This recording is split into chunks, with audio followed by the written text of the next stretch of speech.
In this video, I'll show you how to get a ChatGPT-4 API key, where to create it, and a few important things to know before you start using it. First, here's the most important clarification. You do not create a special ChatGPT-4 API key separately. OpenAI uses standard API keys for the developer platform, and then you use that key to authenticate your API requests and choose the model you want in code.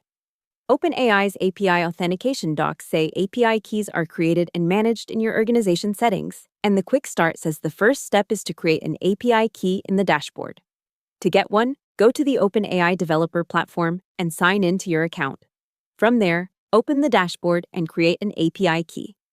OpenAI's quick start specifically says to create an API key in the dashboard before making your first API call.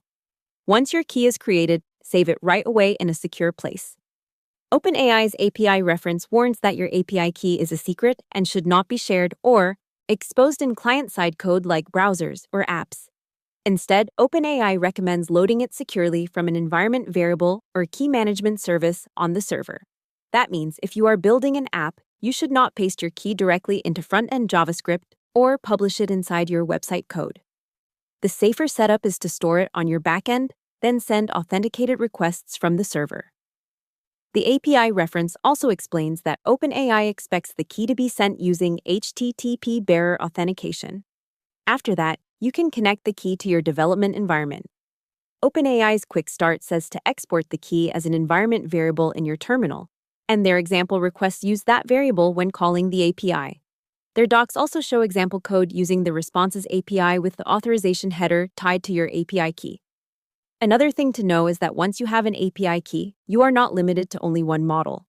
You use the same key with the OpenAI API, and then specify the model in your request, depending on what you want to build. OpenAI's docs show model selection happening in the request itself, rather than through a separate key for each model. So the basic process is simple. Sign in to the OpenAI developer platform, create an API key in the dashboard, store it securely, add it as an environment variable, and then use it in your API request. That's the correct way to get started with an OpenAI API key for GPT models. Hope the tutorial was helpful. Subscribe to my channel and see you in the next video.